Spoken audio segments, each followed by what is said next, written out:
దేవాలయం నీడ ఇంటిపై పడకూడదని చెబుతుంటారు. కారణాలు తెలియకపోయినా పెద్దలు చెప్పారు, ఫాలో అయిపోదామంటారు. ఇంతకీ కారణమేంటో తెలుసా? దేవాలయం నీడ ఇంటిపై పడితే ఏమవుతుంది? Watch this south first devotional.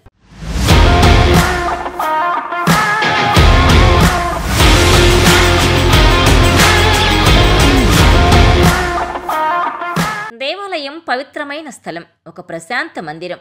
ఆలయంలోకి అడుగుపెట్టగానే బాధలన్నీ మరిచిపోయి భక్తులు ఆ దేవుని సన్నిధిలో తన్మయత్వం పొందుతారు. శాస్త్రబద్ధంగా నిర్మించిన ఆలయం ఓ శక్తి కేంద్రం. ఆలయంలో ఎల్లప్పుడూ పూజలు, హోమాలు, యాగాలు జరుగుతుంటాయి. అందువల్ల ఆలయం ఉన్న చోట, గుడి నీడ ఇంటిపై పడే చోట ఇల్లు కట్టుకోకూడదంటారు శాస్త్రం తెలిసినవారు. కొన్ని సమయాల్లో ఈ శక్తి ఇంటిని ప్రశాంతంగా ఉంచకపోవచ్చు. అందుకే పురాతన గుళ్ల చుట్టూ పెద్ద ప్రహరీ గోడలు నిర్మించి ఉంటాయి. అయితే గుడి సమీపంలో నివాస స్థలాలుంటే కొంత మంచి, కొంత చెడు రెండూ ఉంటాయంటాయి ప్రాచీన గ్రంథాలు. గుడికి ఆనుకుని ఏ ఇల్లు ఉండకూడదు. ఒకవేళ గుడికి దగ్గర ఇల్లుంటే ఆ కుటుంబంలో కలహాలు చోటు చేసుకుంటాయి. ఏ ఆలయానికి దగ్గరలో తీసుకున్నా కనీసం 200 అడుగుల దూరంలో ఉండేలా ఇల్లు తీసుకుంటే మంచిది. ఇంటికి గుడికి ఉండే దూరాన్ని గర్భగుడిలో మూల విరాట్ విగ్రహం నుంచి పరిగణలోకి తీసుకోవాలి.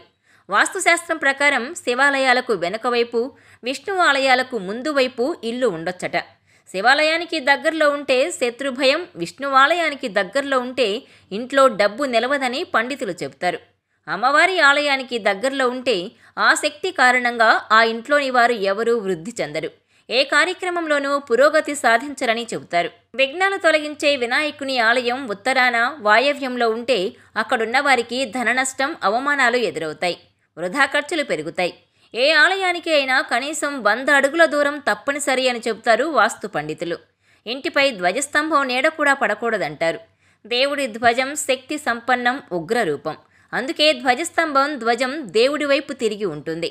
అందుకే పూర్వకాలంలో పర్వతాలు, నదీ తీరంలో మాత్రమే దేవాలయాలుండేవి. పర్వతంపై దేవాలయాన్ని నిర్మించడం ఉత్తమం. నదుల వద్ద నిర్మిస్తే ఫలితం మధ్యమం. గ్రామం, నగరంలో అధమమని మహర్షులు శ్లోక రూపంలో చెప్పారు. ఇప్పటికే ఆలయాల నీడ పడే చోట ఇల్లుంటే భయపడిపోవాల్సిన అవసరం లేదు. వాస్తు పండితుల సలహా మేరకు చిన్న చిన్న మార్పులు, చేర్పులు చేసుకుంటే సరిపోతుందంటారు. మరో విషయం ఏంటంటే, ఆగమశాస్త్రం ప్రకారం సంప్రదాయబద్ధంగా ఆలయాన్ని నిర్మిస్తారు.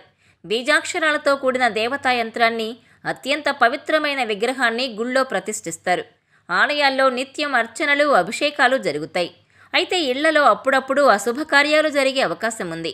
దాని ప్రభావం ఆలయ పవిత్రతపై, గుడికొచ్చే భక్తులపై పడొద్దనే ఉద్దేశంతో కూడా గుడి నీడ ఇంటిపై పడొద్దని చెబుతారు.